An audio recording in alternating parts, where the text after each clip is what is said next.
We're here at Grandview Elementary and just have a chance to talk with the students and the teachers, and so I'm just going to share some things I do with our team, and hopefully they may overlap a little bit with things that can work here. And I always think it's like climbing a mountain, and sometimes there's a cloud at the top of the mountain, so you can't see the top. And you're going up the mountain and you're getting really tired, and you kind of think, I can't go one more step, I'm too tired. So you give up.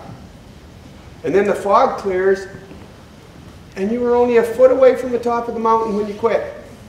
You can be so close to winning. You can be so close, and it feels like nothing's happening. But you just have to keep going, because if you keep going, good things can happen in the end, and you never know. There was a story with Kevin Bieksa one day. All the other coaches wanted to start somebody else, but I wanted to start Kevin. Because Kevin was trying really hard to get his game going again. He really was working at his game, so I wanted to play him. So he went out in his first shift, and he had the worst shift of anybody I've ever seen. He was so bad. Can you believe it? Somebody said they forgot to take his skate guards off. Like usually you give up 4 great chances. Kevin gave up 4 in his first shift. In front of his whole team, I said, Kevin, how was that first shift of yours? He goes, that was probably the worst shift of my career. But you know what was so great about Kevin? So what do you think he did when he had a real bad shift? What do you think he did?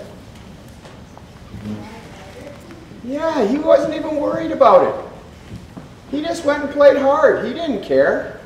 The next game we go into Anaheim, and he's the guy that made everything go. He started the game, and he made a great statement right at the start. He said to Anaheim, hey, we're here to play hard.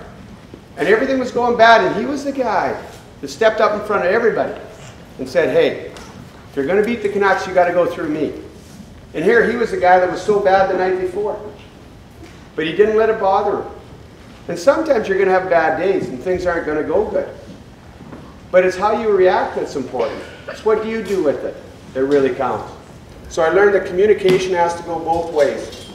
So if there's something wrong, you have to make sure you tell your teachers, okay? Because your teachers don't know. So you have to make sure you talk to them and tell them. Because communication works both ways, and that's what we do on our team. If my players, if there's something wrong, then they have to tell me, and I tell them, I can't read your mind. I don't know what you're thinking. So if you got something, you make sure you communicate, okay? Because that's part of being a good team, just like you said. That's what a good team is, when you do things like that.